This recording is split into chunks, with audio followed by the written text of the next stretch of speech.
In Russia, vaccine test you. The world is getting crazier. People are acting more and more insane.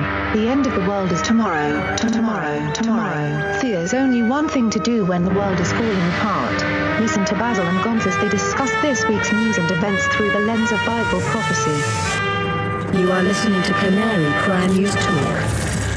You're listening to Canary Cry News Talk. Today is August 12th, 2020. This is episode 231. And today, the Great aQUAKENING. And you know me, I'm not Q, I'm your best buddy Basil. And this is Gonz. Welcome to the podcast that tries to live stream and gets throttled by all the outlets. Maybe including I am our Q. internet. Who knows? Yeah, they hate us. Yeah. But we're here. We're here. We made it. So far, so good. We'll, all prayer warriors out there, you gotta pray, make sure the stream stays nice and smooth today. You know, we can't count on it, but occasionally we'll get a show with no technical glitches. So maybe today is that day, and it's all thanks to you folks. Yep. Let's see here. Anything to go over before we get started, Gonz? I did have a really weird dream. I woke up to dreaming about Trump as a time traveler. Oh, and it's weird because I haven't been really looking into that stuff for a while. Time travel? Well, just time travel or just Trump's sort of weird stuff he's involved in. Uh-huh. But the weird part is that you and I were arguing about it. And we were arguing about it so much that we missed broadcasting the episode in my dream. So, false dream. That sounds like something we would do. I know, totally. But you know, it's get funny. Way too caught up on a pointless conspiracy theory. I did pull up some stuff that in my book that I've never published that I wrote back in 2013, 2014. Okay. There's a section called the Del Shah design. And Del Shah was drawing these hand-drawn airships. And we've talked about this before. Mm-hmm. But again, this is 2013, 14. This is before Trump's presidency, although I know there were prophecies out there about him and blah, blah, blah. Mm-hmm. But one of the things that I mentioned in the writings was that the illustrations, one of the airships had the name Trump on it, which is really weird in hindsight. Aero Jordan is another one that was on there. But if you're watching the stream, you can see the ship that Del Shah drew with the giant Trump sign on a red, white, and blue lined kind of banner type situation.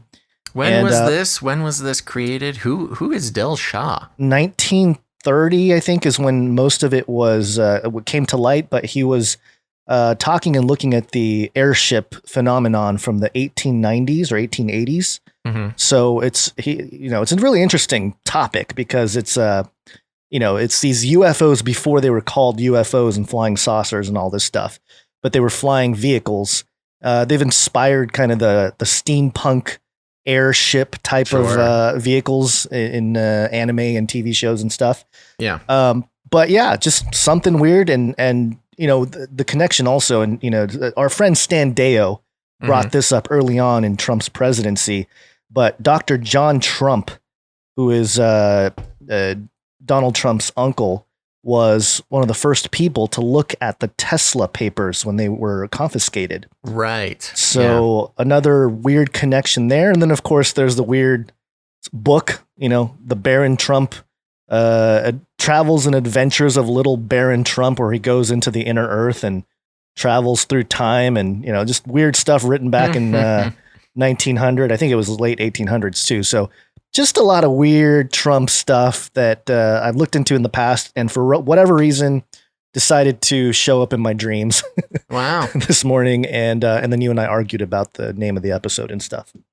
in the dream. In the dream, yeah. Yes. In the dream. Wow, what a dense and interesting start to the show there, all based off your dream. That's very interesting. Yeah. No, I had been a while since I had recollected the Baron Trump adventures from a while back. We got to get back into that. Yeah. Well, sounds good. Loving it. Let's see here. I'm trying to think if there's any details I need to give since last episode. I don't think so. Just the normal time warp, completely losing track of time all the time. But that's excellent. Time. Normal. Yep. Yeah. We got a lot to get through here. Yeah, let's start with a Flippy update. Flippy update. Do you want fries with that? Okay, for those who don't know, Flippy is the colloquial name that we have for the disembodied arms who are taking our jobs, enslaving our children, and flirting with our spouses. We use it as a conversation to talk about how robotics and AI are just appearing in our lives in all sorts of ways that we do not have control over. Now, today, Gons, we got a little video from Twitter here. I actually had an article about this pulled up, and I lost it. I don't know where it is. Do you have an article attached to this thing? I was looking for one, and I couldn't find it in the allotted time. So, well, I forgot what I did with it. But anyways, what we have here is a very interesting little invention. The beloved, many will recall the beloved BB-8 robot. I don't know. I guess. Star Wars droid. It's not a predecessor. It is a predecessor. It's predecessor character to R2-D2, cute little robot guy. Well, now it's real. We've got this robot that is a ball. It's like one big tire ball thing. It can swim, it can climb, it can roll, and it's outfitted with all sorts of cameras. In the article that I read on it, that has now disappeared into the ether, you can get these suckers from I think it was a half a foot in diameter all the way up to 7 feet in diameter. So they come in a lot of different. It's a big ball rolling down, watching you. If you're unable to look at the video here, imagine a big black rubber ball that rolls around autonomously and it's got wheels. It's got the cameras on the side of it. They've got nice pictures or video of it rolling through snow and dirt and swimming, floating around in a lake. This is I could imagine these just patrolling the streets. And so there you go. That's the new update. What is the name of this little guy? Guardbot. Yeah. Oh, yeah. Guardbot. Robot surveillance ball. So it's a fun little guy. Not a Flippy update proper. No disembodied robot arms here. But as we continue to march steadily into the future, the robot overlords take many forms. Did you ever have the feeling that you were being watched? By a giant ball. It's like a giant eyeball. I know, and I feel like there's some I don't know, not mind control, but some what is it? We're programming and conditioning taking over, because it reminds me of just your friendly schoolyard ball that we all love so much to bounce around, play wall ball. Did you ever play wall ball? It's a good game. But now big rubber balls are going to be spying on us all day, every day. Excellent. Good update. I think BB-8 is much cuter, but they went with a more menacing tire look. Well, that's what you need to establish and maintain control. Yep. All right. So speaking of control and programming your mind. We interrupt this broadcast to give you a brief update. By the end of this timely interruption, you will be thoroughly updated. Waccine.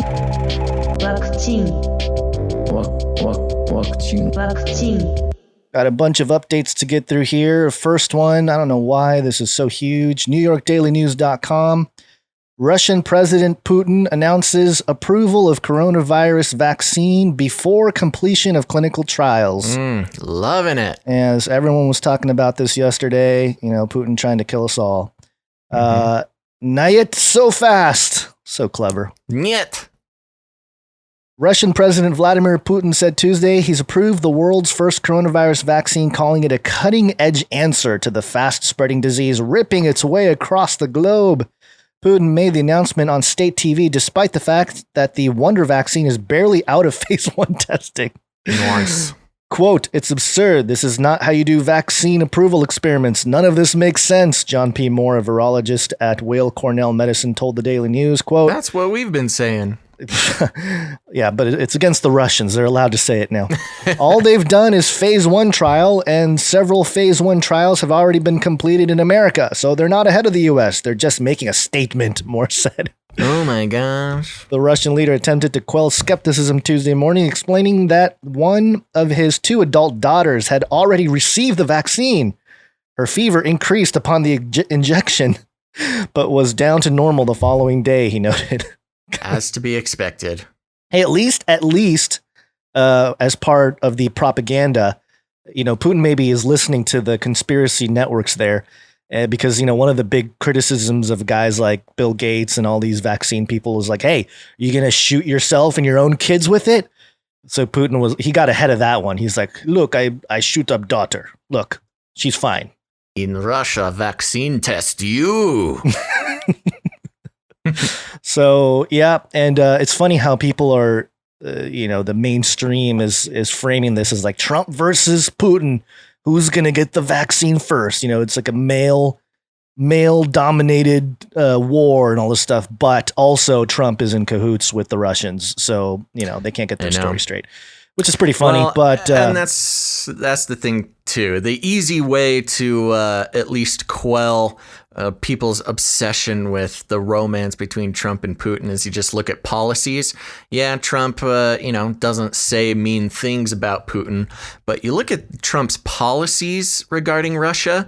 I mean, there's sanctions. He's getting in the way of new pipelines. He's really causing trouble for the Russian system there. So at least on a policy level, Trump is actually more stern on Russia than Obama was. I mean, don't even get into the Uranium One deal and everything. Yeah, Obama was, let's not talk about Obama and his policies that were just pretty much anti-American all around. But, there was a story that along with this was supposed to be for our last episode. But for whatever reason, I think we ran out of time, but I think it's worth mentioning. Mm-hmm. And this is another waccine story. Waccine.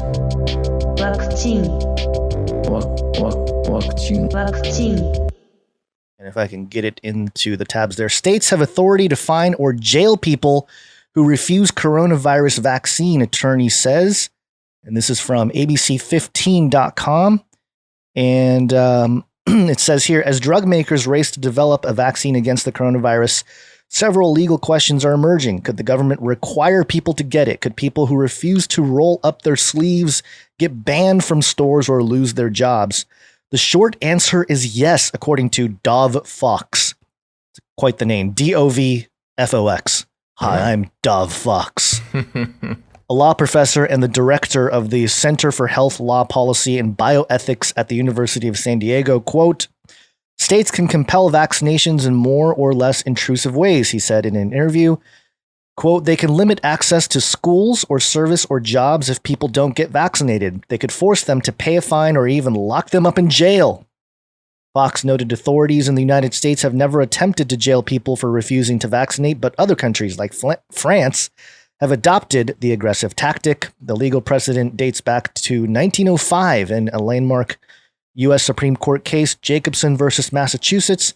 The court ruled Massachusetts had the authority to fine people who refused vaccinations for smallpox.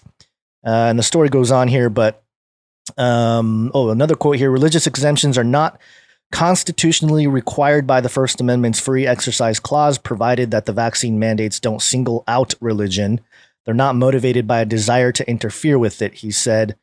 But of course, those, if you recall a couple episodes ago, it's patriotic to take the vaccine, Basil, right? Yes. According to these opinion guys, these doctors that wrote the article for USA Today, the opinion piece, and religious exemption is not part of the discussion. You are basically a terrorist if you don't take the vaccine. Right. And now you have legal, or at least the state of California has legal precedent that dates back over 100 years. To do that, not a good precedent in my estimation, but just something to keep in mind as we enter this brave new world order. An interesting point too, connected with this and the Putin's vaccine, is Fauci and all the American doctors are freaking out that the Russian vaccine is coming out so quickly, or at least it's not even out. It's just Putin said it existed and they're freaking out. But I mean, again, these vaccine trials are supposed to go anywhere between 4 and 10 years. And the whole world is smushing this process down to basically less than a year. And so, it's kind of a Putin's made of rubber and they're made of glue type of thing. They're not making a good case for their own vaccine by obsessing over his announcement of the Russian vaccine. And more than anything, we know that it's a economically motivated announcement. Whoever gets the vaccine out first to market, gets a bunch of money. And so, of course, we can't have that money going to a Russian company. Right. Yeah. Let's move on here. Enough about vaccines. People know about it. At least our listeners should be up to date on a lot of that stuff. We have a Ghislaine update. Epstein didn't kill himself. And I have a couple stories, but this one was one that I saw yesterday from USA Today. Jeffrey Epstein associate Ghislaine Maxwell complains about onerous jail conditions. Mm-hmm. And basically it says here the treatment, accused of recruiting and grooming girls, blah, blah, blah. We know about that. Basically she's complaining that the people in the Manhattan jail where she's kept right now are mistreating her. Yeah. And, right. No, it's called jail, Ghislaine. I know. And the other story that was, that came out, I think today, or maybe it was yesterday as well. This one was from Daily News or NewYorkDailyNews.com. Ghislaine Maxwell wants to be moved to general population at Brooklyn jail. And, what's interesting is that a couple episodes ago, we were talking about how there was all these blackouts in New York in that general area and the detention center, the Metropolitan Detention Center. There was a big outage right there on the exact spot. And I'm wondering if this is just this is just conjecture, but I'm wondering if they tried to do a swap out or, some kind of switch out body double type of situation. And they couldn't do it because of all the eyes that are on Ghislaine after what happened to Epstein. Right. And now they're complaining like, oh, we couldn't get it done. So, we got to complain now. They're watching us too closely. That's her complaint, basically. Right. Uniquely onerous conditions. Now she wants to be moved to a different spot. I mean, whatever. Yeah, she was already taken off of suicide watch after complaints by her lawyers, which is step one. Step two. I mean, she's just asking to be shanked. Forget Clinton body count, or forget the massive amounts of elites that would rather her not be able to, appear in court. Forget all the forces that are working against her. Just simply, as many will know, people involved in child trafficking or, all the other connected crimes with that, they do not get treated very well in prison. Yeah, even in prison. It's just from other inmates. Yeah. Being involved in child trafficking is a great way to get shanked outside of any sort of, elite conspiracy to take you out. And, she's just begging to be put into the general population. So, if this is true, if she's actually in there, if if the basics of this story are true, sounds like maybe she doesn't want to commit suicide. She wants to commit suicide by, being killed by other inmates. More martyr. Yeah, it's like suicide by cop, but suicide by inmates. She'll be the martyr for the traffickers, and they'll start a rebellion, a rise, the pedo army rise or something. I don't know. We don't have any stories about this, but the movements to destigmatize pedophilia are just insane right now. It's been bad before, but I think it's gotten a lot worse recently. It's definitely at its peak. Well, at least the peak as of now, as of current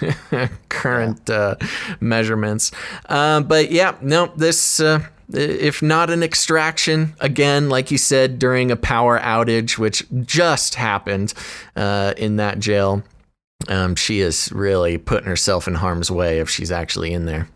Yep. All right, one more quick update, and then we'll get into some of the main stories here. This involves hairy legs. Got hairy legs. Got hairy legs. And the running mate of hairy legs, which might stifle. We will launch a new age. Trump's new age. This is I picked this one because it's just so absurd. MotherJones.com. Trump's campaign can't figure out how to attack Kamala Harris. Is she a cop or Antifa? They have a decision to make. Right. Yeah. Oh man, I love the way they frame this, and as if they have the upper hand here. It's just so funny. I've got some thoughts about this, so let's get through this article here. Sure. It says here on Tuesday, presumptive Democratic presidential nominee Joe Biden announced that California Senator Kamala Harris would be his running mate. If you want the details on Harris's rise in California politics, her record as a prosecutor, and her sometimes complicated relationship with progressive activists, read my colleague Jamila King. If you want to preview a preview of Trump World's line of attack, check out this statement from the campaign. And it's got this statement. I think it was from one of the commercials there. It's kind of a mess, which is surprising given how much time Trump team had to prepare this. But the second sentence stands out. Trump's campaign signals that it wants to highlight Harris's record as a prosecutor, for which she has drawn criticism from supporters of criminal justice reform, while at the same time accusing her of being soft on crime. Which one is it? Is Harris too tough on crime, or is she Antifa? That kind of sets it up. I don't need to get into the rest of it here, but I think that's her the basic attempt to make it seem like they have some kind of upper hand here in the staged nonsense of politics. But yeah, well, here's my thoughts on it. Oh my gosh. I think they really do have the upper hand. This is a very complicated thing to consider. Now, just to get some background, Kamala Harris is famous for being California's top cop, filling up the private prisons, specifically with drug offenses and people of color. She's famous for denying people who are on death row or have life sentences, denying them the ability to get DNA tests to get themselves out of prison, to clear their name. Very, very brutal sort of law and order type history with Kamala. And on top of that, there's a couple of things to keep in mind that are pretty widespread ideas, but I have totally disagreed with and still disagree with. One of them is the connecting Biden to the Antifa stuff. It's a big Trump talking point to say, in Joe Biden's America, there's going to be riots and looting and et cetera, et cetera. But the point is that Biden is not a revolutionary person. He is a total status quo corporate Democrat in a very classical sense, in that, he is fully, the dude is going to be 70. If he wins the election, he's going to be 78 years old. He's going to be the oldest sitting president. And he famously is a status quo guy, supporting segregation, actively fighting against integration after the Civil Rights Act. He's got a track record of trying to uphold the status quo of just the establishment, trying to keep power within a big government. And, I will say the far left types, they really hate this guy. They don't like Biden. Biden is the lesser of two evils. Trump, getting Trump out of office being the number one goal, and they're willing to put in Biden, who they really disagree with on a lot of things. But as long as he's not Trump, then he's the way to go. And there's a similar thing happening with Kamala, being the far left really hate Kamala. I mean, she really is police. She's top cop. Supports the police. She's been super brutal on when she was the what is the word? Attorney General. Is that what it is? Attorney General of California. She's really built her career on being tough on crime, which these are, diametrically opposed to the far left.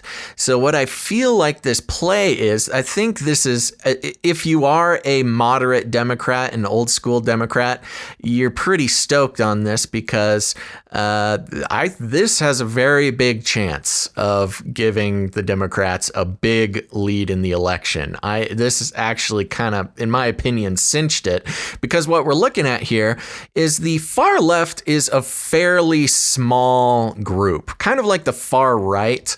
Most Republicans are not full-on far-right people. They're just Republicans. And same with the Democrats. Most Democrats are not far-left Antifa supporters. They're just generally Democrats, been Democrats their whole life. They're status quo type people.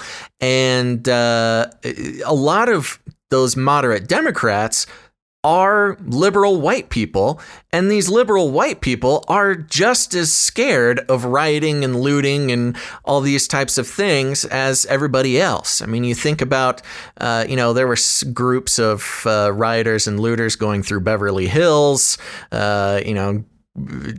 making their way through these rich liberal California neighborhoods, causing trouble. And even the Democrats, the Bel Air Democrats, or the, you know what I'm talking about, the rich white liberal Democrats, they are not fans of this far left movement. So what you have going on here is a sort of Hegelian dialectic for the Democrats, which is, we have this far left uprising, violent uprising, riots, all this kind of stuff. And then, which, most registered Democrats are not big fans of, having gangs of rioters and looters coming through and setting fires to their neighborhood. So what you do is you get a law and order Democrat, you team them up with one of the most infamous status quo corporate Democrats, being Joe Biden. And now what you have is a very strong moderate Democrat ticket that I think has the potential to go a long way, because you have people on the right. You talk about moderate Republicans who have been turned off by the Republican Party, and specifically Trump, Republicans against Trump, those types of people. These are exactly the people who are going to lean out of their lane, and they very well might go for this Democrat ticket, because, they are socially liberal, but they still want law and order, and they don't want their homes burned down for seemingly no reason.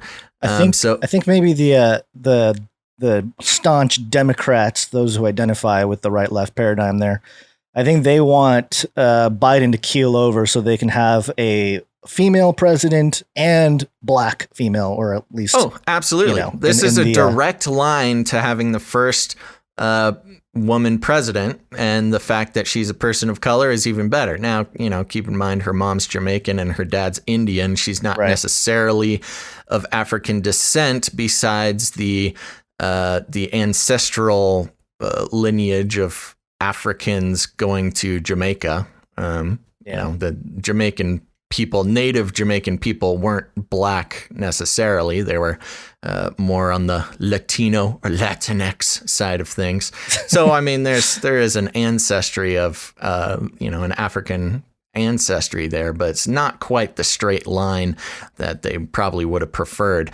But anyway, so there you go. I think this actually is this is as far as an Republican establishment is concerned, this is a very dangerous ticket.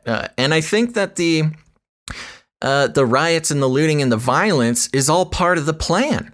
Because what's the best way to lock in your scared liberal white Democrats, you sure they might support protests and stuff online until it comes to their own neighborhood. Now they want some law and order, and I think this will get them there. Man, it's pretty crazy. Didn't Harris drop out of the California recently? Some of the voting from California recently, and she was fourth or something here. She couldn't even excite the Democrats. I think in some kind of Senate race or something. Yeah, Senate race. Well, the other consideration is that if Harris moves up into the VP spot, it opens up a Senate seat that they can fill with whoever they want. You could get a more radical, far left Democrat in the Senate this way too. Yeah. Okay. Yeah. This is an older article from October 2019 saying that Kamala Harris is flailing with California voters, finishing fourth and then dropping out of the race here. So I don't know. We'll see. We'll see. It's very interesting. I see a lot of people making posts and stuff on social media about how this cinches the election for Trump, and I would not be so quick to make that judgment. Yeah, we'll have to see. We'll have to see what the elite decide to do.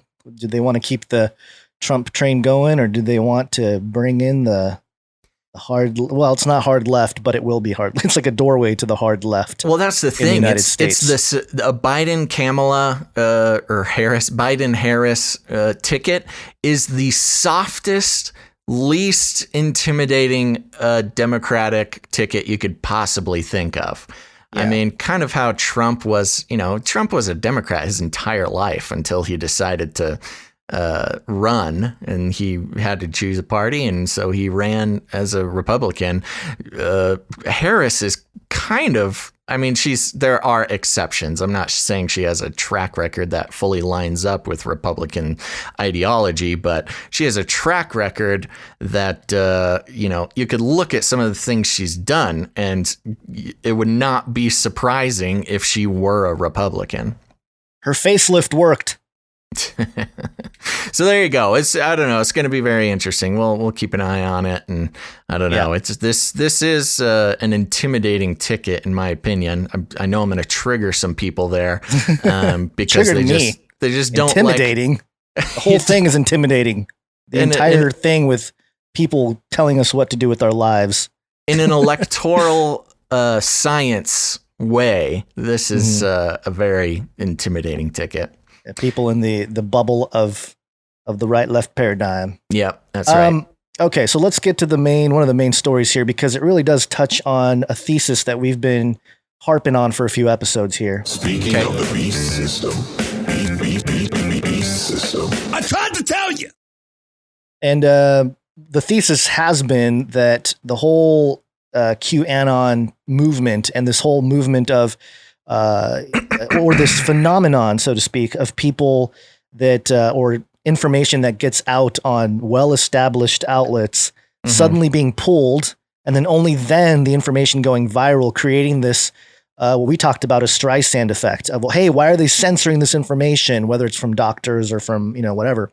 And I think we confuse some people. We get emails and stuff of people saying, oh, they're just telling the truth and all this. And that wasn't the point. We were saying, yeah, they probably are telling a lot of the truth in terms of the medical side of things with the virus or masks or whatever it is. The point is they're releasing the information that normally would not be released on certain platforms, and then pulling it, creating that illusion that, oh, this is, banned information, and making everybody go, oh, it must be true. And then creating a movement out of it. And QAnon is sort of the tip of the iceberg when it comes to that. And it's really interesting because we said how it's creating a new political movement, and or at least revitalizing the right, the Republican Party, so to speak. And that sort of sentiment was affirmed in this story. TheHill.com QAnon backer Mayori Taylor Greene. Am I saying that right? Mayori Taylor Greene. This is good enough for me. Wins Georgia GOP runoff. So it says here, businesswoman Mayori. No, Taylor it is Green. Mayor. Mayor. I've heard her be called Mayorie. Taylor Greene on Tuesday won the Republican primary runoff in Georgia's 14th district to replace outgoing Rep. Tom Graves, overcoming concerns about her past bigoted rhetoric and embrace of the QAnon conspiracy theory. Greene and her opponent, neurosurgeon John Cowan, had both advanced to the runoff after neither candidate received more than 50% of the vote in the June 9 primary. Greene won with 60% of the vote on Tuesday, while Cowan trailed at 40%, according to the Associated Press. Greene celebrated her victory, saying she would work to, quote, save America, stop socialism, and defeat the Democrats. The race was thrust into the national spotlight in June after a number of videos showing Greene making bigoted remarks were unearthed by Politico. The comments included Greene comparing Democratic donor George Soros to a Nazi, saying the 2018 midterms were like an, quote, Islamic invasion of our government, end quote, and asserting that African Americans, quote, are held slaves to the Democratic Party. Right. The comments were quickly condemned by Republicans, including Rep. Jody Heiss, who rescinded his endorsement of her. Greene also gained attention over comments in which she expressed support for QAnon, a conspiracy theory that posits that President Trump and his allies are working together to expose and arrest an underground cabal of global elites who control the government. Quote, he is someone that very much loves his country, and he's on the same page as us, and he is very pro-Trump, she said, of, quote, Q, the mysterious figure at the center of the conspiracy theory, in a YouTube video from 2017, which was interesting. An interesting way the Hill summarizes it. Quote, I'm very excited about that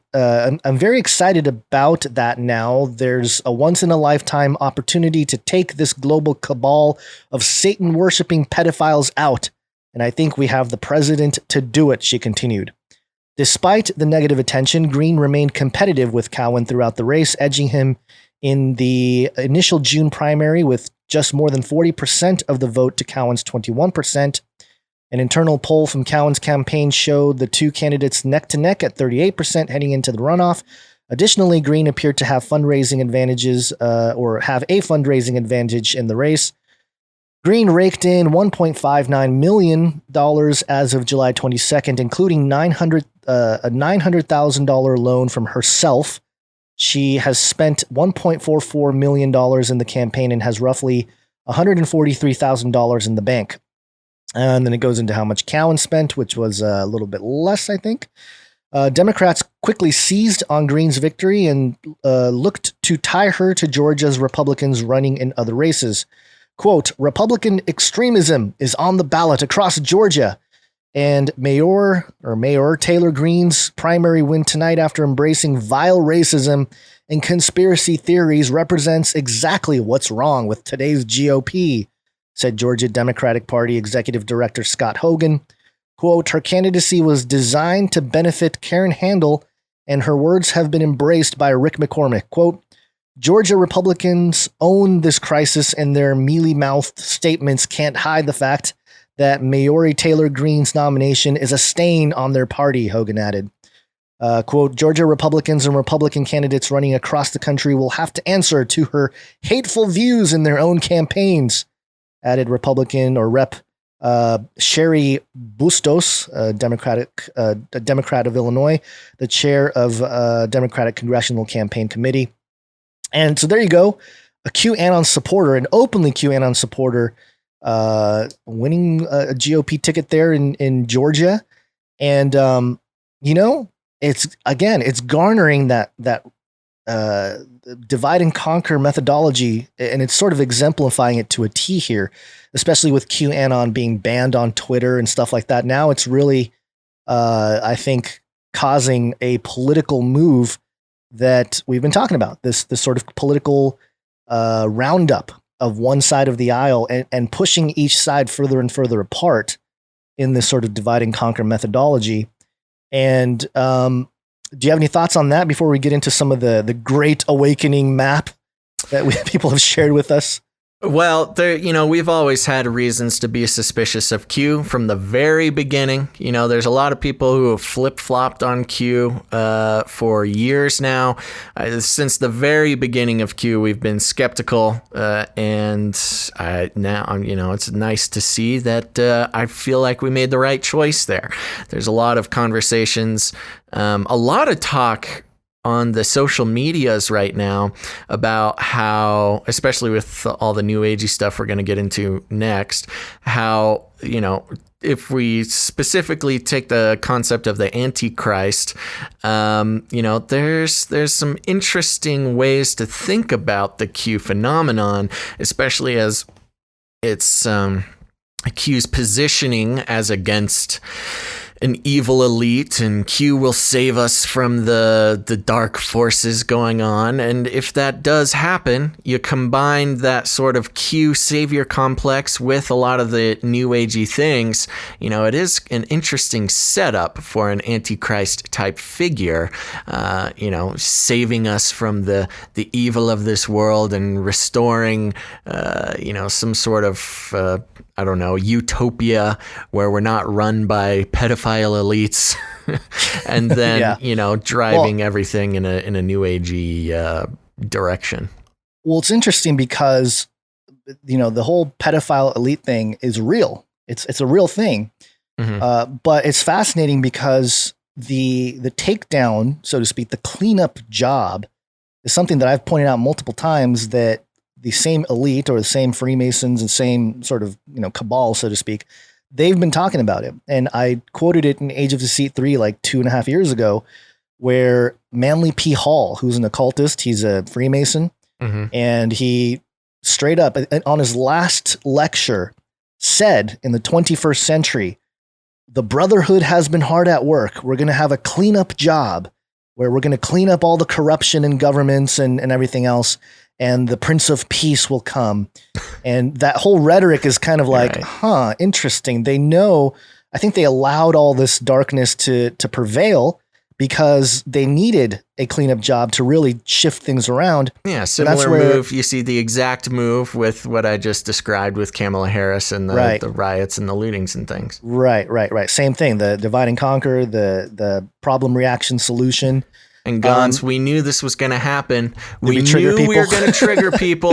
We got some YouTubers there saying, stop with the new age stuff. Q has nothing on new age. Nothing you just to do wait. About the new age. You just wait. Yeah, I don't know if that's an accurate statement there. But yeah, people have been sending us this link here to the Great Awakening, or not it's greatawakeningreport.com. For whatever reason, it doesn't load properly on my computer. Mm-hmm. Probably the Brave browser is blocking a bunch of little bots going on there. But the main sort of, I guess, PDF is this what I call a smorgasbord of new age ideas, all being put on one poster. The Great Awakening poster here that shows every facet of all the things happening. I don't even know how to explain it. It's just a big map of words that connect with many ideas, many of which we've talked about as believers, as Christians, as just followers of Jesus. We've talked about some of these issues, and that's the thing is some of these things probably have a little bit of merit in terms of reality or truth. Well, there's a mix. Yeah. It's a mix. Just for those listening who can't see the image, it's separated in an interesting way. There's a big circle down at the bottom, a half circle, a dome, of course. A dome. Yeah, it's a dome. That represents the earth. And inside this is just hundreds of tiny little references to different, I might have to pull it up in front of me here, of different conspiracy theories or new age beliefs or things like that. Then they've got inside the Earth dome, there's Antarctica with a bunch of connections to the Antarctica conspiracies. Q has his own little circle, Vatican, Tibetan rainbow, Ascension. I'm going to have to open it up so there's, natively here. Yeah, I'll go through some of these. So you got Antarctica. Oh, you have the real quick, pre-Adamites. just for the listeners and not the viewers. Then above the Earth dome, there are circles that represent different planets and celestial bodies. The moon's there, Mars is there, Saturn's there. The Galactic Federation is there. All sorts of areas, the secret space program, stuff like that. And all these big circles are filled with the corresponding ideas or conspiracy theories or spiritual concepts. And then there's occasionally lines and arrows and things connecting, the secret space program with the Earth and the moon with Mars and things like that. So just so you can make a mental picture. And of course, we recommend you take a look at it, not for any particular educational purposes, but just to see what there's we're rabbit trails. Here. Yeah, there's rabbit trails, and there's like lines that connect one thing to another. Right. But yeah, in the in the Earth dome there, you have Antarctica, which mentions the pre-Adamites. We've talked about the pre-Adamic race as as sort of some believers believe that there was some kind of pre-Adamic race, and that has something to do with the B'nai HaElohim. The book of Job does talk about the sons of God that shouted for joy when God created the earth. And so who are these entities? The morning stars are mentioned there as well. So these entities, these beings that were there rejoicing with God when God created the earth. Of course, some of them rebelled, and that same B'nai HaElohim is mentioned again in Genesis 6 in the context of creating the Nephilim by sleeping with human women, the daughters of Adam. But so the pre-Adamites, interesting that, it's got the connection with Antarctica. A lot of conspiracy theories about Antarctica in the last few years. The Nazi breakaway group, the underground bases, which connects to another circle down here, which has the inner Earth civilizations. Oh, yeah. It says raptors. I know. I just saw that. There's raptors in the inner Earth. Cool. Yeah, you didn't know about the inner Earth dinosaurs? Come on, man. Well, I knew about the dinosaurs. Yeah, the Nordics and Anshar. And then over on the left, if you're looking at it, you have the QAnon circle, which is the high-rank military intelligence. You have Trump. You have the hashtag we go where we go one, we go all. We have the Anons, the Patriots, the free energy or the release of free energy, which has a line that connects to the secret space program and free energy. You have the tribunals, sealed indictments. It just mentions all this stuff. There's no coherence per se. I mean, there is kind of a logic going on with this, but it's not like you're going to learn anything from this. It's more like, it's kind of like, it's just a collection of every possible topic that people have talked about, and including, a lot of the new age specific things that are claiming to be the answer or tie everything in a nice little knot. One nice little note is right in the middle in big text says Great Awakening, and right underneath it in little text says everything is an illusion. Right. And the question is, does that mean is all of this is an all illusion? Of this an illusion? They're calling themselves out. Yeah. Everything's an illusion, including everything you see here on this giant poster. Yeah, and then at the very top, just to give you an idea of the spiritual through line of this whole thing, there is a line of different phrases with arrows going one to the next, and starts with artificial intelligence signal, which then has an arrow pointing to originally at one with the creator. And then it has a line that goes to one infinite creator. So, okay, all right, maybe we're talking about God. That's cool. Then it goes next to escape samsara. And for those who don't know, samsara is the sort of cyclical birth and rebirth type of thing. It's the, what's the word? It's like a Gnostic belief system. Well, and it's also, connected to karma. It's connected to the Eastern religions where your reincarnation is the word I'm looking for. But samsara is that life cycle. But, on this sort of directional scale here. They have escaped samsara, so you escape the reincarnation cycle. Then another arrow goes to mystery of universal creation, and then ending with the next arrow goes to return to source. So it is very much a New Agey, explicitly New Agey. You've got connections to not just Eastern religions, but the mystery religions, and that should be setting off alarm bells for anybody who's in the know. Yeah, and I thought some of the names mentioned here are very interesting. I didn't see Jesus. I tried to look for Jesus or Yeshua or something like that. Yeah, I can't find Jesus on here anywhere. Yeah, they didn't mention Jesus. They do have a Vatican circle, which connects to the reptilians, the elongated skulls, the Lucifer telescope, the Vatican Library, and it's surrounded by things like Project Paperclip, Warner von Braun, the Knights Templar, Freemasons, Jesuits, Khazars, MK Ultra, DMT, meditation, all kinds of stuff. But right outside the Earth Dome circle there, you do have Elohim mentioned, and Elohim next to Anunnaki and the Book of Enoch, and the precision of the equinox. And so there's a mention there, but it's just interesting how when they do mention names of people or things, it's like the most super New Agey people you can think of. David Wilcock has a pretty big mention here, right next to the Law of One, which is something that a book that he read, and he allegedly channeled the same entity from the Law of One as part of his thing. And he's claimed to be the reincarnation of Edgar Cayce. And he was also touting that in 2012, December 21st, 2012, we're going to hit a galactic wave that's going to instantaneously transition us into higher entities.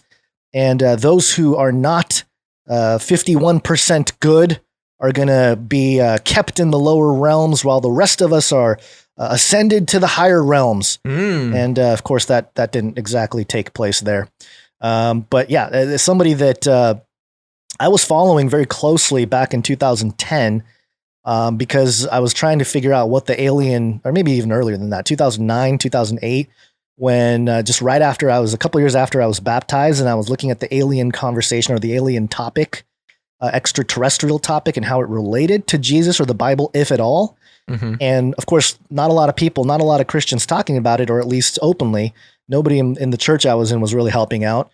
So you go online, you look for things, and the people that were talking about it were New Agers. It was people like David Wilcock saying, "Oh, Jesus was another prophet. He was a Star Commander Sananda, and he was one of these light body guys, along with Buddha and all this kind of thing." And very diametrically opposed to the kind of Jesus that you'll hear about in church, or at least out of your Bibles. And I've noticed the same sentiment being pushed out there by a lot of QAnon folks, and not everybody, but there's definitely a segment of the Q folks who are super New Agey and are super into this idea that, oh, Jesus and the whole Bible is just the same thing. It's another control mechanism. And what you're doing is following, they repeat this and parrot this idea of a white European male, savior figure. And that's who you're following as your sort of escape. And they'll mention, it's interesting because they use the argument that Protestants used against Catholics during the Reformation time, because they'll say, you have a direct connection to God. You have a direct connection to the what they call the source.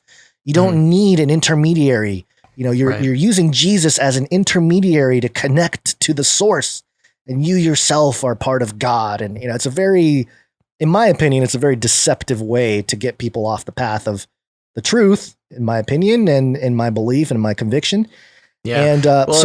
And it stems from Gnostic wisdom or Gnostic tradition, where the integral split between physical and spiritual matter, and spiritual matter, or I don't know what you'd call it, but spiritual material having the aether.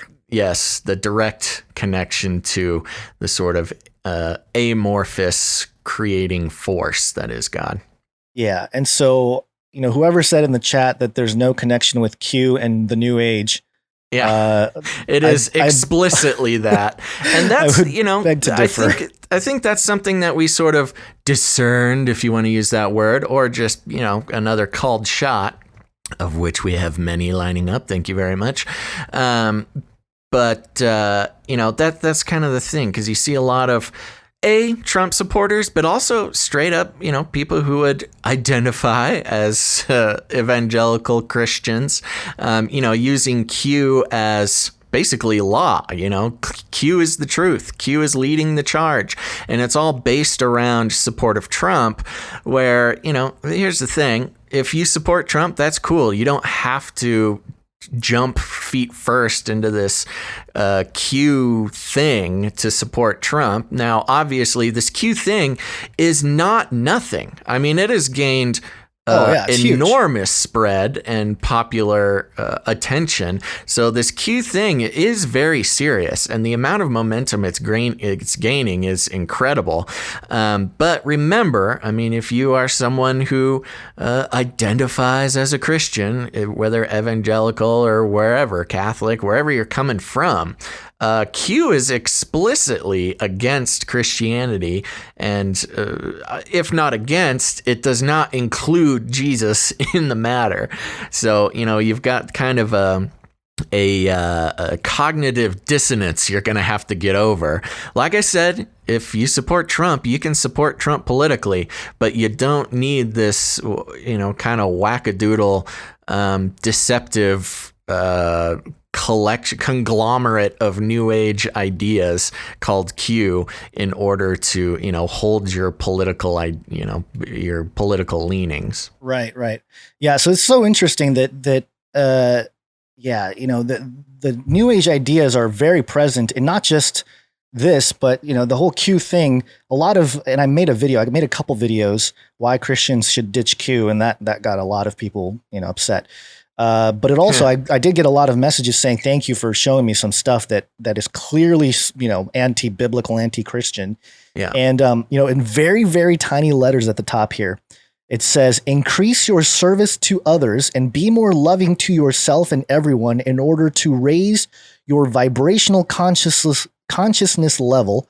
Forgive yourself and others, thus releasing karma. This will change the vibration of the planet, raise the shared consciousness of humanity, and change humankind one person at a time. Treat your body as a temple and change over to a higher vibrational diet to aid in the process. Signed, Ra. R-A, Ra. The Egyptian god. High vibrational diet. That's fun. High vibrational diet. That's like microwaved corn dogs, because microwaves excite the water molecules within food, causing them to vibrate, which heats the food.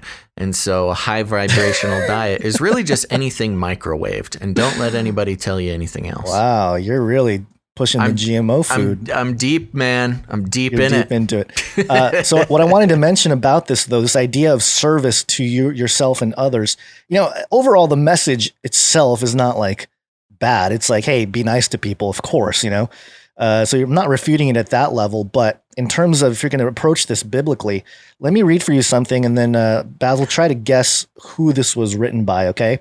And this is talking about this idea of service to yourself and others. Men of goodwill who cooperate form part of the new group of world servers, which is working to implement the plan. The leaders of the new group of world servers are those who initiate and carry forward activities which benefit humanity as a whole. These leaders are known by their harmless, constructive, and inclusive qualities. They provide the vision and mold public opinion. Behind these leaders and the cooperating men of goodwill are the custodians of the plan, quote, the inner spiritual government of the planet. You have any idea who said that? Nope. Does it sound Q-ish? From what I'm looking at now, yeah, kinda. Okay. This was mentioned by Alice Bailey in her book, The New Group of World Servers. She also has a whole segment on how to build the New World Order. And what I pointed out in the video, why Christians should ditch QAnon. I showed how much of the things in the Q posts, this isn't this poster, this is like straight Q posts from the Q map or the Q pub and, all the Q stuff that's been out there. As you're going into this, let me just make a comment because this is going to answer a lot of people's questions. One YouTuber here, what the heck are you talking about? We follow the Q clock, not the Q map, you shills. So, of course, if we disagree on something, that means we're shills. Still waiting for that check, that shill check. That shill check, yeah. One of these days, I'm going to get that shill check. And then a lot of people saying QAnons don't use this map, not any I talk to. So a lot of people trying to distance the belief in Q from this Q map. Well, that's what's interesting. You're going to read not from the Q map. You're reading from some Q outlets themselves, correct? Well, yeah, I don't have it all prepared in front of me, but yeah, that's what's interesting about this is that a lot of people, a lot of Christians that are into Q only see Q as this military movement from within, these white hats that are just trying to take down the pedophiles. Right. And that's it. That's the only thing that they see out of it. And they don't see this whole other stuff that's been built around it. And not always just from Q posts. I get that. Like it's not always, it's a lot of these new agers taking the ideas from the Q posts and making it, something more. A lot of times I understand that. But this is the amount of trigger from the Q people in the chat. Oh, I knew. I told you it was going to trigger people. This is great. Yeah, but the point being, and what I showed in my video, why Christians should ditch QAnon, is that a lot of the Q posts themselves are pretty much verbatim what Alice Bailey has talked about in creating the New World Order and other New Agers and Gnostics have said. And for example, I think there's a Q post that says like Brave New World. And, the whole idea of a Brave New World being in Aldous Huxley, the whole fiction there, that's not really fiction. But the defenders of Q have stated like, oh, you're just making word associations. Like you can just take anything and make word associations and make it mean something else. But the big one is the awakening. They talk about the awakening, the Great Awakening. And, the original Great Awakening was made by the Enlightenment. It was part of the Enlightenment process, right? Rationalism and all this. And then it was kind of moved into a Christian awakening, right? Like it was kind of not hijacked per se, but it was kind of used in that way to start a Christian religious spark or religious revival. And I feel like this is the exact same thing, except this time it is creating a sort of religious revival, but in this like modern 2020, 21st century, new age type of stuff. And that's where I think people just need to use their discernment. You don't need all this stuff to actually, find the truth. Like, again, there might be some really interesting rabbit holes with a lot of these topics. Like I saw one here that was really kind of interesting. I kind of want to look into. AI profit species, and they'll be eliminated during the great solar flash for 1,000 years. So again, they're putting a lot of biblical ideas, 1,000 years, the millennium and other things, and trying to make it this whole new agey fleet, or I mean, not new agey fleet, but a new age context.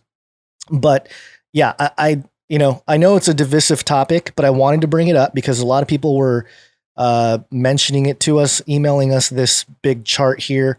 And, you can go to qmap.pub and pull up certain things. And the other thing I found very interesting, and I pointed it out in my video, was there was never one mention of Jesus in any of the Q posts. And then I think in July, they finally made a post about Jesus. So yeah, maybe they're doing some intel work. Some Jesus in there. That's good. After being called out for not ever mentioning Jesus, though. So I don't know. It's kind of weird, but oh man, there was another map, and I'll just do this real quick because our timeline is closing in on us today. But further down on the page, underneath the big crazy map, is another Ascension 5D map. And it's that classic memeable iceberg meme where, it's a picture of an iceberg and you can see it underwater as well. Then there's level 1, level 2, level 3, level 4, level 5. And then there's a bunch of words in each level to kind of tell you how close you are to, the bottom of the iceberg. Level 1, this will seem familiar, killer vaccines, false flag attacks, sheep asleep, celebrity suicides, child trafficking. Q map happens to be on the level 1, which is interesting. The Matrix, dark web, TSA body scanners, kind of your basic conspiracy theory stuff. Then you got level 2 guns. That includes UFO, anti-gravity, Area 51, zero-point energy, CERN, ancient aliens, crop circles. Kind of getting a little bit deeper into the more complicated subjects. Level 3 then starts moving into meditation, astral travel, past life regression, channeling, lucid dreaming, yoga, chakras, spirit guides, sacred geometry. So pretty explicitly New Age ideas. At level 3. Level 4, you get into Tibetan Buddhism, higher realms, group mind, empty awareness, enlightenment, etc., etc. And so level 5 being, escape samsara, cycle of rebirth, end to all suffering, the mystery of universal creation, return to source. So it very much is. If you now again, where there's a lot of people in the chat saying this isn't Q, this was made by a Q follower, this is yada yada yada, and I'm not arguing with you. I'm not saying Q themselves, whoever Q may be, put this map together and put it out there, but this is the direction that Q has. It's a big part of the movement. That's what it is. It's crazy. It's you have to be deceiving yourself. We're still getting these chats specifically from one very, very intense Trump supporter who just keeps typing shill into the chat. Again, I'm not sure if that word means what you think it means, but are they saying we are shills or they are shills? I can't even tell anymore. They're trying to say we are shills, but I think they need to use a dictionary. A shill is not just a word for someone who has differing opinions. That'll start you off on the definition there. But the point being that, level 1, okay, GMO food, fluoride, patriots, white hats. Oh, that's all great. Level 1. But then, of course, it ends with explicit, new age spiritual goals at the level 5. So there you go. Anyways. Right. Yeah. And, again, it's very subtle with this stuff. And, are you looking at the chat? I got to stop looking at the chat because it's just too much. Yeah. From darkness to light, all these little sayings. We talk about in the Bible how it talks about how Lucifer or Satan can appear as an angel of light. So there's that. And again, it's one of those issues where, and I've tried to weave this nuance here, and it just falls on deaf ears to most people out there, or not. I don't know. Maybe the people that understand it just aren't saying anything. But there's a part of me that's like, yeah, of course we should take down like pedophiles running things. Like we should definitely do that. We should definitely get them out of there, out of positions of political power and stuff like that. And I'm rooting for the white hats that are truly trying to do that. There is a war happening from within or in the high ranks or whatever. But, at the same time, we talked about this in the conversation in the last episode about surveillance. What is the measures, or what are we willing to sacrifice ourselves to ensure that no pedophile type of network is going to rise again, or that our children are not going to be pulled into some kind of weird thing? Are we going to microchip them? Are we going to up the surveillance apparatus and just hope that all the people that are using it are white hats and good people or good Americans or whatever? It's a very, very, if you think ahead and how it plays out, even if this whole network is taken down, it's troubling. Yeah. And the other thing, just the fallen nature of humanity. Right. Yeah. And those are things that are very opposed to some of the stuff that Q posts mention, how humanity is good. where it's like, no, the Bible says we're all born in sin, but I get what they're, I guess, trying to say we're generally good or whatever. But there was one more point that I wanted to make. Q really, and a lot of the people who support Q pushes this idea of free thought. Think for yourself. Don't follow the crowd. Don't follow the establishment. Think for yourself. And so as free thinking individuals like you and I, Basil, and other people out there, I would say that I am using my ability to think freely to come to a conclusion that is somewhat opposed to this whole Q movement. But therefore, because I'm not agreeing with the status quo established by QAnon, I must be a shill or a hater or a Democrat or whatever. Let me clarify something. And yes, that's a great point. And let me build on that. Just, I'm sure we've got a lot of Q followers who've already left the building. But if you're still here, here's the point. The point is, we're not saying everything Q says is a lie. We're not saying even that. I think Q has done a great job of bringing awareness of all things that need to be, need more awareness. I think the whole Q movement so far has been a net positive. I'm very happy that this Q thing has grown and mobilized people and kind of inflamed the passions of fighting against a lot of the elite nonsense. I believe a lot of the Q info that comes out is true and has led to actual takedowns of certain groups of people doing nasty things. I'm not saying I wish Q never existed. I'm very happy about a lot of what has come out of the Q thing. And I'm not saying never listen to Q. I'm not saying never read the posts. In fact, I think a lot of the posts have caused a lot of, like I said, mobilization in the right direction. So we're not here to say stop paying attention to Q and Q is, is a net. Well, again, as of now, as of this recording, I believe Q in its totality has been a positive force. That may change in the future. We don't know. We'll have to see. So, all the people out there calling us shills or all the other nasty names that are pretty hilarious that I've seen in the chat.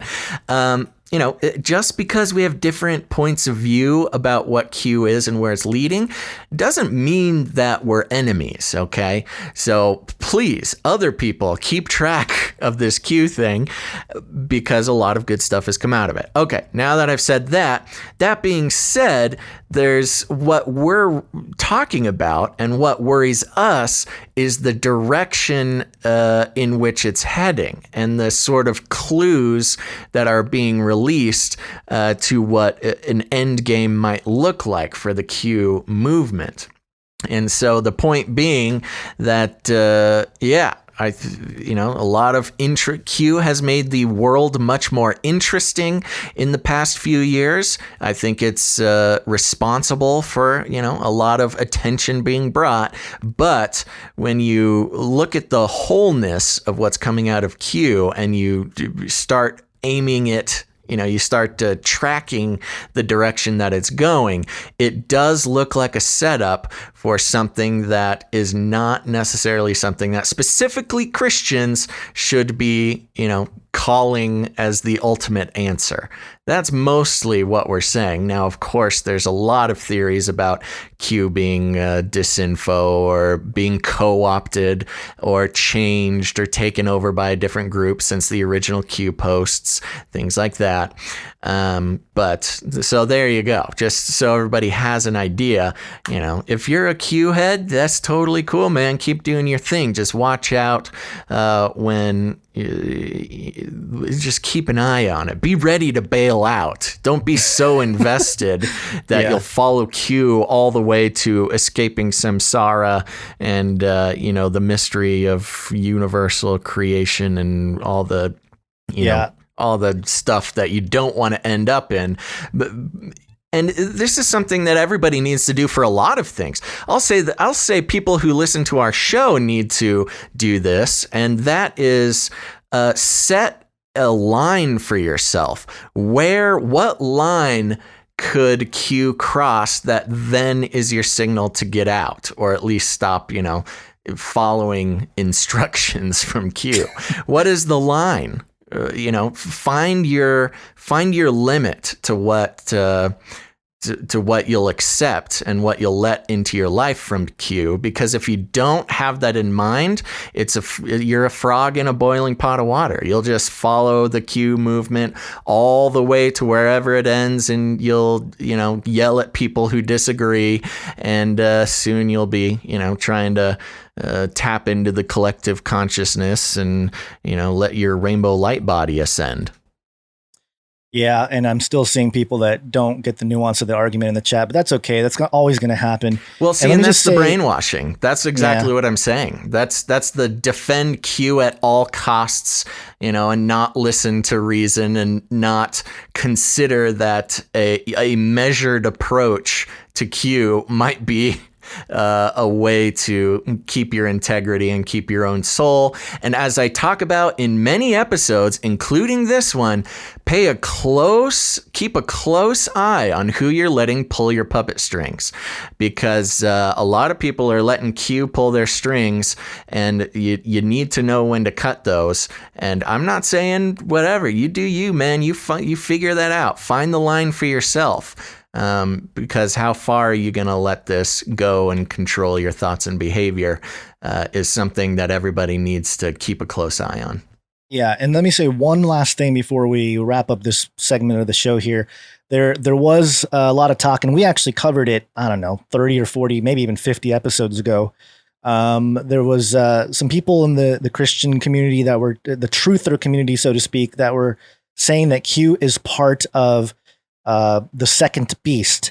That Q is sort of this, taking it from Revelation 13 here, verse 11, then I saw another beast rising out of the earth. This beast had 2 horns like a lamb. So it's kind of like looking like a good thing, but spoke like a dragon, which you can argue Q is doing, that they kind of look like this wholesome good thing while they're speaking, saying all this new agey type of stuff, kind of woven in. And this beast exercised all the authority of the first beast and caused the earth and those who dwell in it to worship the first beast, whose mortal wound had to be healed. And a lot of people took this idea that, hey, we're moving on from this the first beast era into the second beast era. And the second beast, if you keep reading, is the one, otherwise known as the false prophet. He's the one that actually issues the mark of the beast. And he's the one that actually causes the people in the world to believe the lie and build the image to the beast, and again issues the mark of the beast. So I know that sentiment somewhat rings true to a lot of people, but you also have to be careful because there's a lot that has to happen geopolitically, and I'm not saying that Q isn't, but again, it's one of those things where you don't want to tie yourself down to one thing or another. Q on one hand is the greatest thing to happen, but on the other hand, if you're going to go 180 on it, then all of a sudden it's for sure the false prophet mentioned in the book of Revelation. Like, I'm not ready to go there yet. I can understand why people think that, but that's also a little hasty. But I understand why people can believe that and why people think that in general. And we've talked about the Gazillion thing where they have this big pile of money somewhere that's awaiting, the distribution amongst all the people of the world. But in order to accept the money, you have to take an oath, and that's where the mark comes in. And, I get it. I get the logic. But even that whole Gazillion topic, a lot of it is dependent on New Age sources, like people that are New Agers that talked about Gazillion and Gazillion like 20 years ago or something. And it's really hard to nail down that there's even any kind of true documents in government or government bodies that have some kind of document that says that, oh yeah, we have this, I can't remember how much money it was. It was some absurd amount of money, like $140 quadrillion all saved up by this one guy, and he's going to redistribute it and all this. We don't know. And, keep an eye on it, but it's one of those issues where you can go hyper the other way and just sort of miss a lot of the nuances in scripture as well that tie in a lot of different parts to what the false prophet really looks like. And if anyone wants to do a Bible study, look at the prophet Elijah and compare him to the beast from the earth.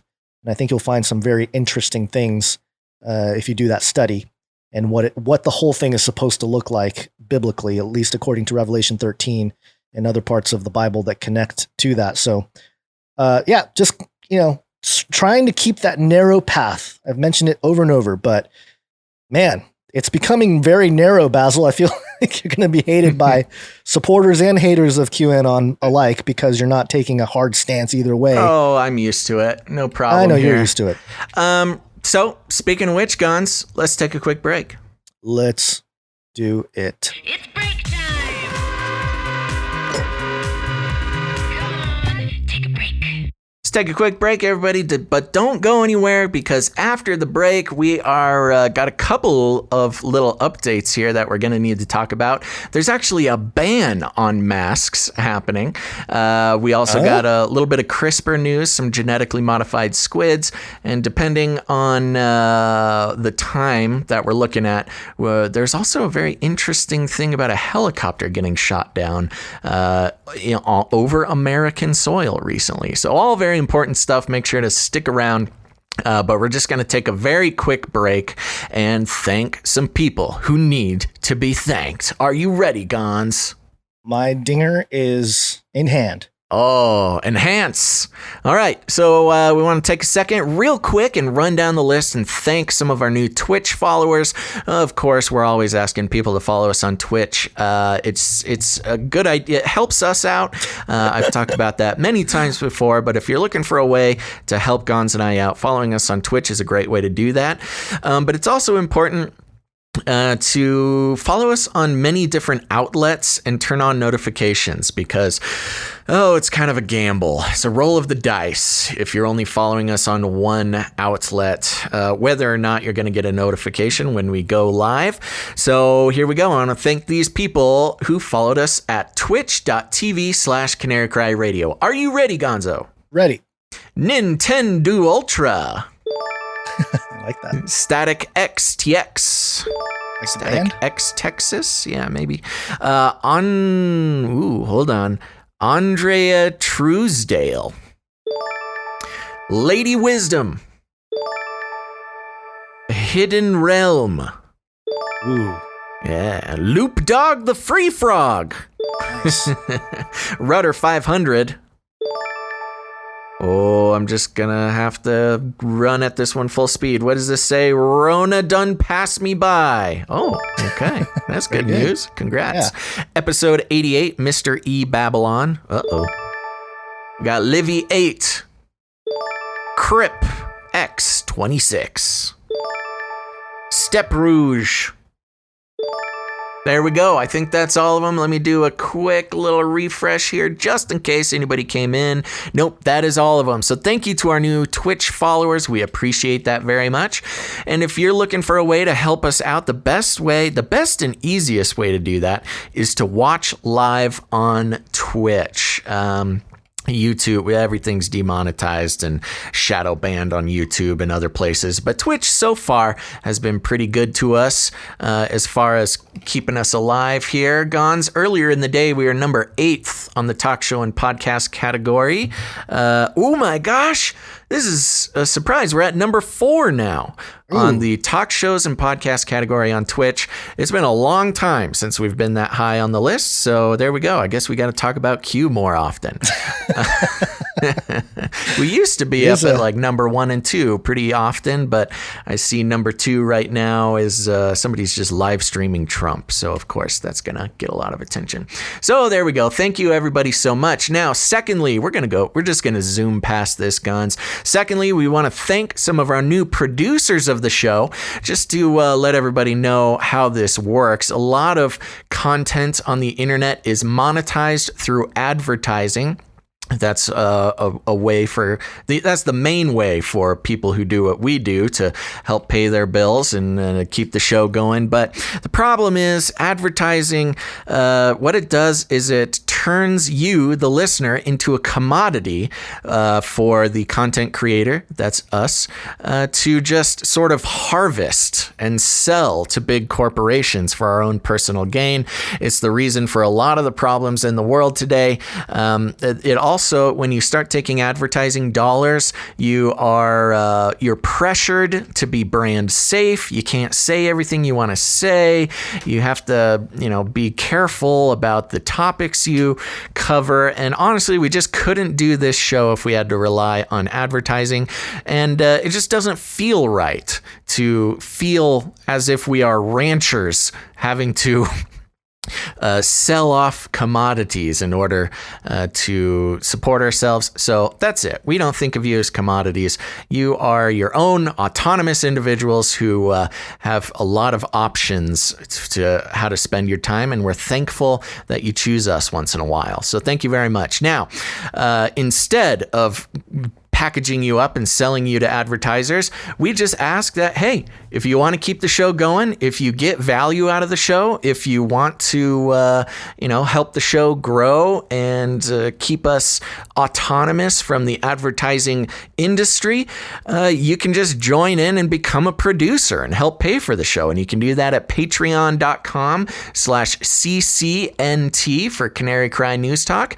And Gons, since Monday, it's been a slow week for new producers, but I do want to thank our very newest, coolest producer, and their name is Frank. So thank you very much, Frank, coming in Frank. On the CCNT Patreon.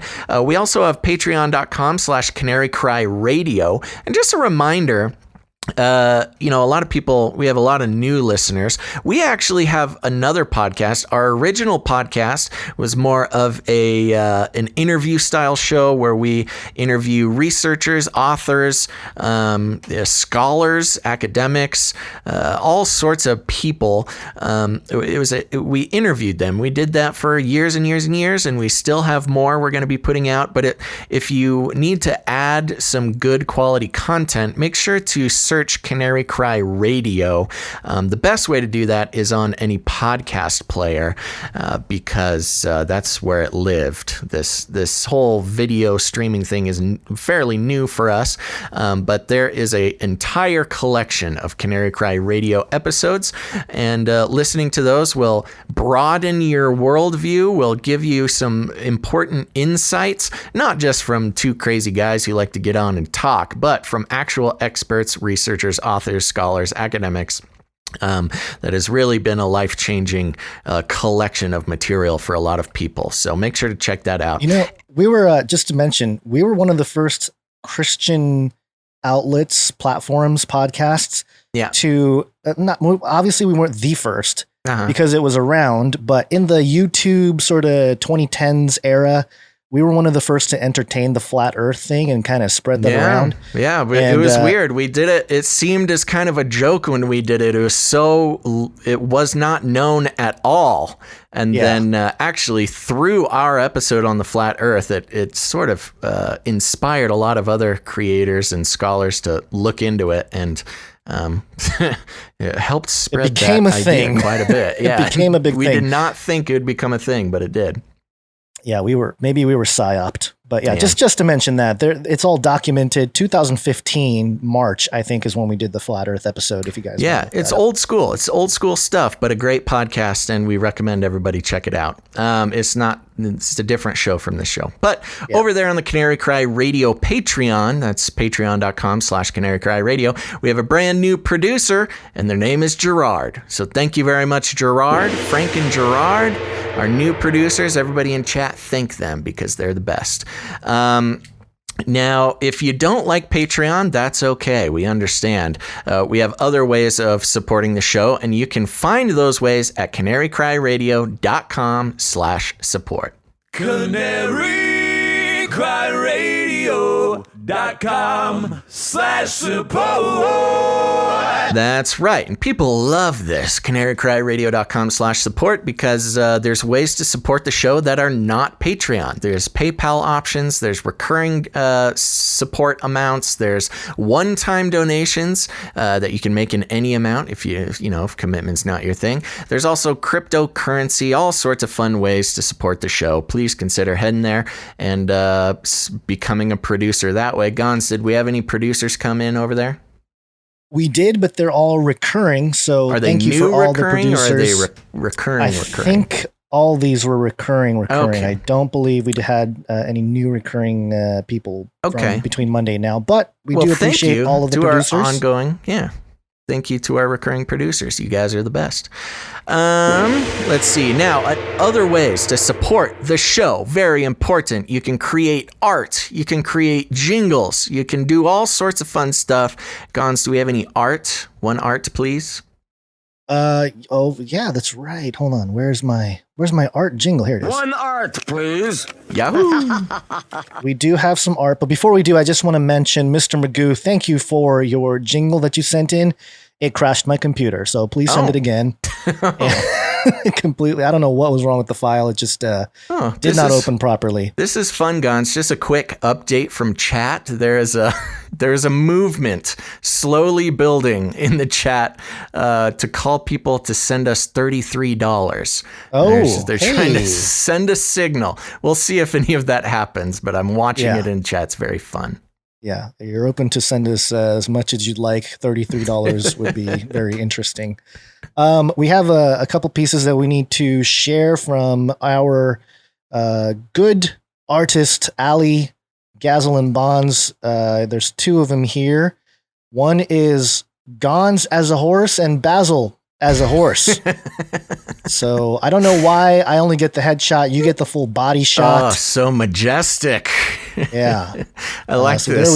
This alternate universe where we are podcasting horses. It's part of the show. Very talented, Ali. Always talented. Thank you very much. Look at the muscles on that thing. I like it. Yeah, very good job. So that was we love the art. We keep getting art from Ali, and we appreciate it. And one of our younger listeners, and we're so grateful that you're listening and you contribute to the show. I think she is the youngest producer. So thank you, producer Ali. And we also got one from Jay Vella, also a prolific contributor with art. And there was a note from Jay Vella that I wanted to read here. It was Jay Vella's birthday art. Just wanted to let you guys know that I'll be spending the evening watching Canary Cry Radio with my Twitch family as usual. Huzzah. Then I will finish the night out with my children under the big Texas sky to watch the annual meteor shower, which falls and peaks every year on my birthday, the 12th. And so I just wanted to let you guys know that while I'm looking up throughout the night, I'll be giving all praise and all thanks to the Lord many times for all my blessings and forgiving all of all of my sins, transgressions, which are many. I will also be praying for both you guys and your families, and for all my brothers and sisters out there. I pray He keeps us all safe, sound, and steadfast. And when time comes that He does not let fear triumph over us, instead I pray He turns that fear into quick action, muscle reflex, kapow! Kapow. And amen. Well, thank you very much, Jay birthday. Vella, and happy birthday. Yeah. I wonder if we should add a birthday segment on the show. I don't know. It might be too much, but if it is your birthday, let us know. If you're going to be watching live, we might mention it. I'm making no commitments, but it is fun telling our producers happy birthday. Yes. And yes, the art is very good. We've got, in classic Jay Vella fashion, kind of a collage here of many different things. Let's see. We've got some warrior angels, one of them wearing a gas mask and a sword and what looks like a torch in the other hand. We've got Psalms 25 on a shield, August 12th with a meteor shower over the earth, and some people watching it, perhaps Jay Vella themselves.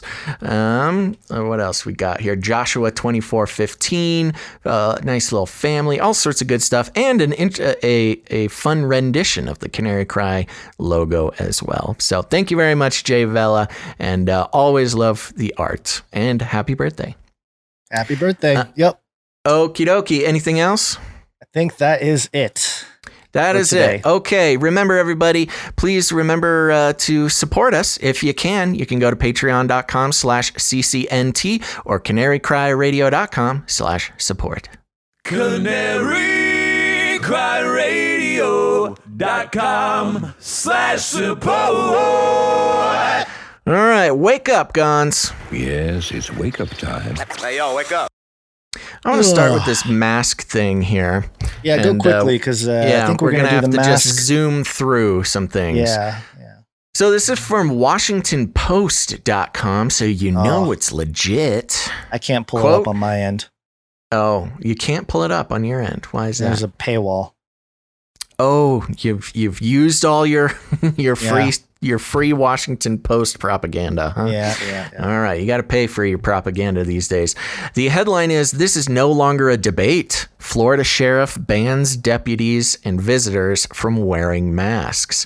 On Tuesday, as Florida set a daily record for COVID-19 deaths, Marion County Sheriff Billy Woods prohibited his deputies from wearing masks at work. His order, which also applies to visitors to the sheriff's office, carves out an exception for officers in some locations, including hospitals, and when dealing with people who are at high risk or suspected of having the novel coronavirus. In an email to the sheriff's department shared with the Washington Post, Woods disputed the idea that masks are a consensus approach to battling the pandemic. Quote, "We can debate and argue all day of why and why not. The fact is, the amount of professionals that give the reason why we should, I can find the exact same amount of professionals that say why we shouldn't," Woods wrote in an email, which was first reported by the Ocala Star-Banner.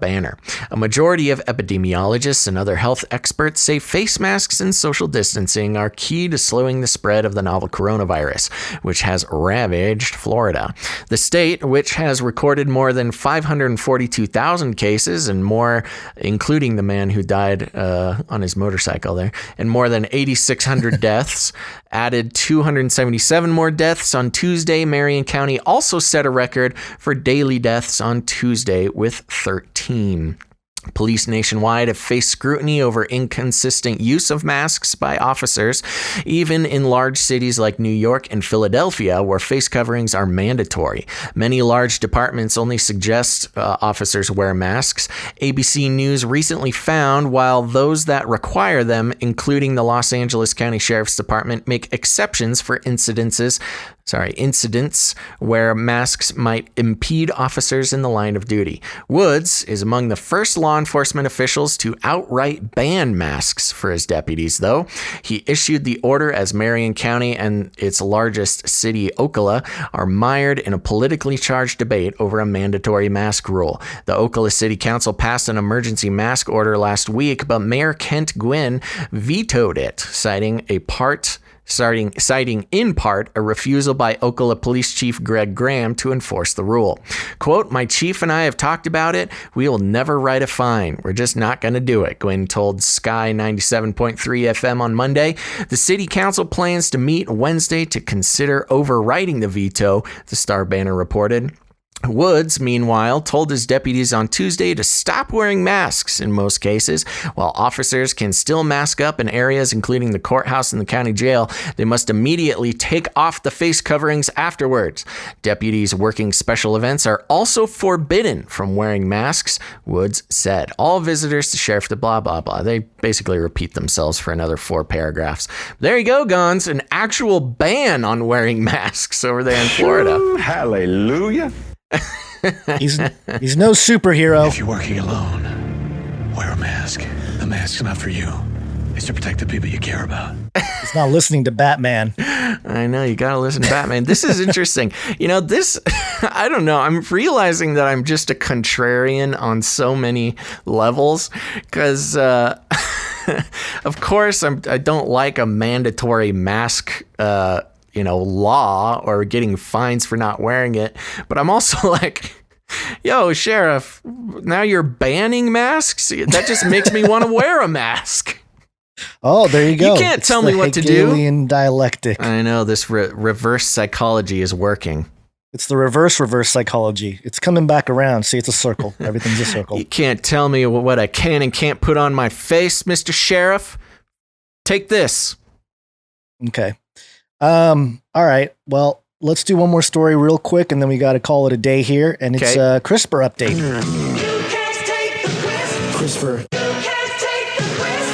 Cas9. This is slashgear.com. So cool. Slash Gear. My Gear. Gear. The world's first gene-edited squid and why it's historic. Ooh.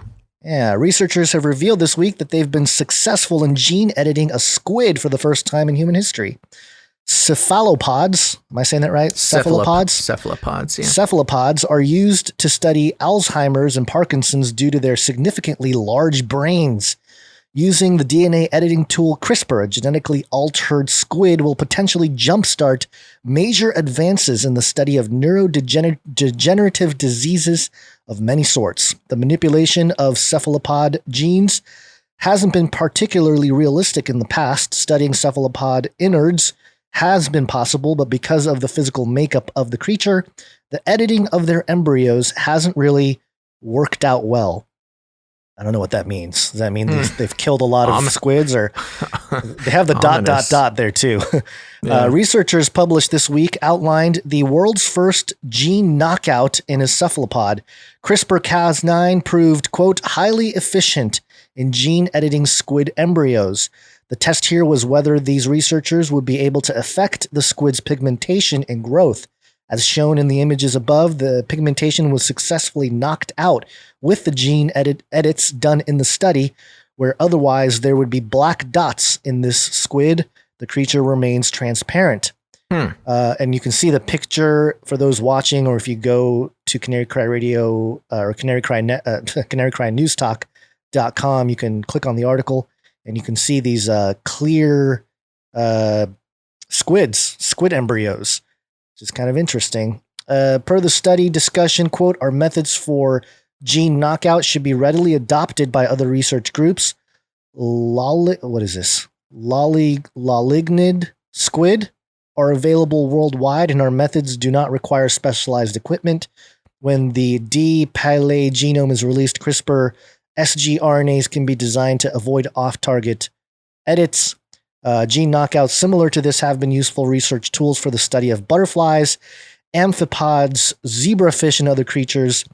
The success these researchers have found in gene editing squid may be the most important use of the CRISPR tool yet, not least of all because of the potential of the method for future squid studies. And it kind of goes on and on and on. But there you go. What are they doing to these squid? They're making them albino, I think, is what they're doing. Albino squids and transparent squids, so they can see inside and more stuff.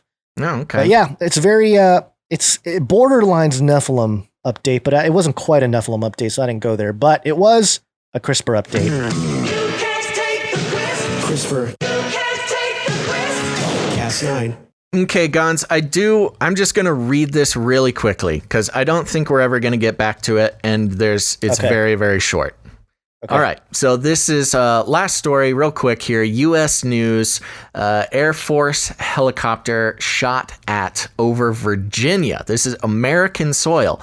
An Air Force helicopter operating over Virginia on Monday was reportedly shot at, injuring one member of the crew and prompting an FBI investigation. The UH-1N Huey helicopter, okay, then it just tells us about the helicopter. The FBI dispatched special agents and its evidence response team to the airport after receiving reports about the shooting. Its Washington field office said in a statement provided to the U.S. News, it is currently conducting a joint investigation with the Air Force Office of Special Investigations and local law enforcement agencies. McClatchy first reported the incident. Multiple officials at the Manassas Regional Airport told the news outlet that they received an emergency call shortly after noon on Monday before the helicopter made an emergency landing there, where it was met by paramedics to treat the injured crewman. The crewman, whose identity was not released, was was taken to a local hospital for treatment for a non-life-threatening injury and has subsequently been released. The aircraft also sustained damage, the Air Force said. The FBI is soliciting help from the public for its investigation. Anyone with information about the incident can call the Washington field office, and then gives the phone number there.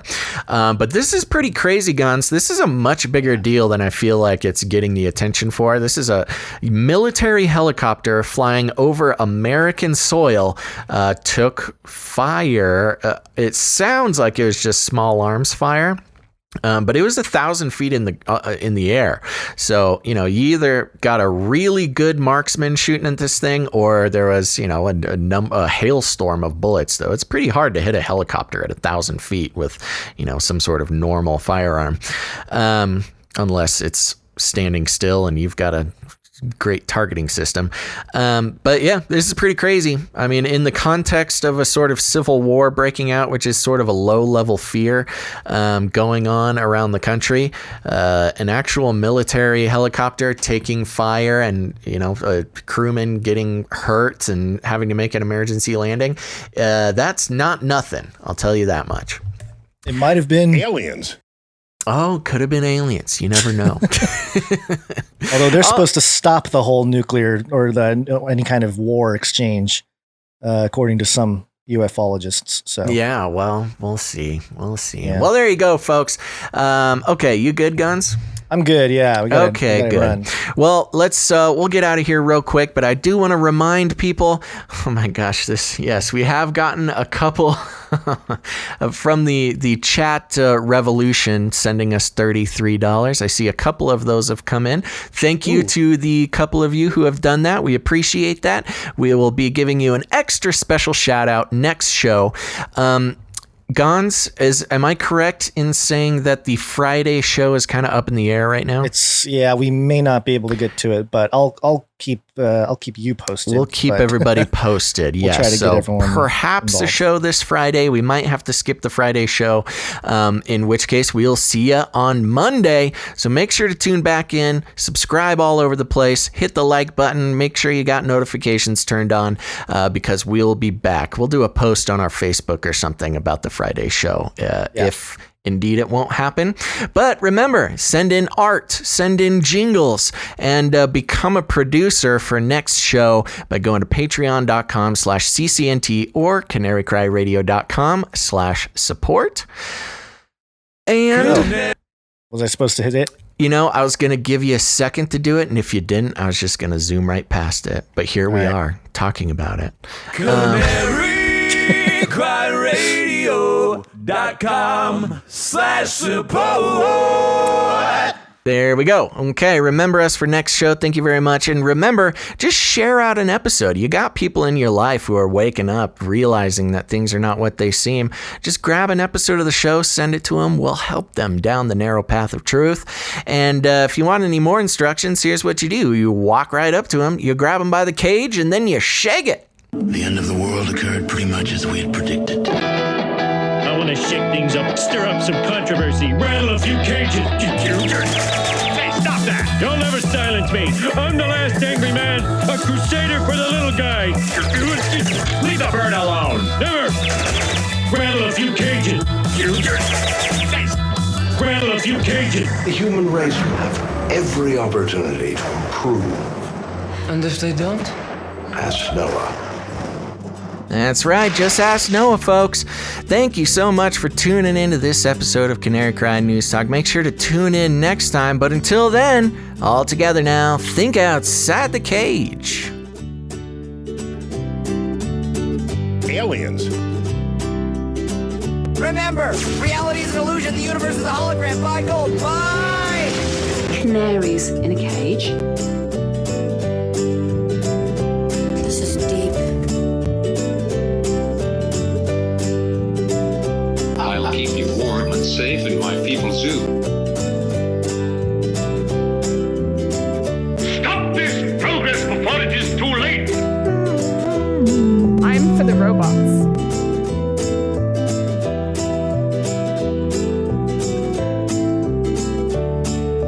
And melt those babies into candles.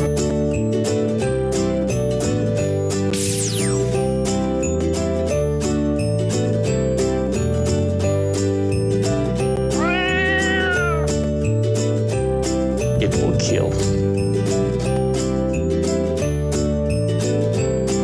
Rattle her cage a little bit more.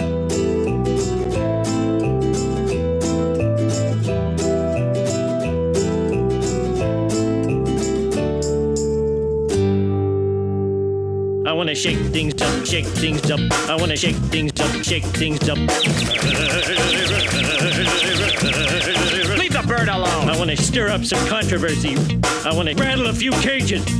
I want to rattle a few cages. I'm the last angry man. You'll never silence me. I'm the last angry man. I'm the last angry man. You'll never silence me. I'm the last angry man. A crusader for the little guy. Little guy. Little guy. Well, we'll see about that. Whatever, Illuminati. In the future, humans will be confined in a people's zoo. People, I'll keep you safe and warm in my people's zoo. I'll keep you safe and warm now in my people's zoo. You and you in my people's zoo. Look it up. I'll keep the cameras on.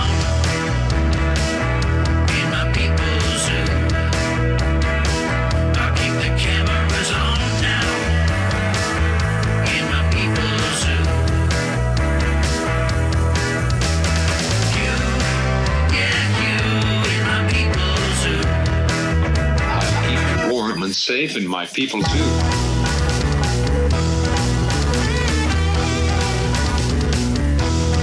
That was nice.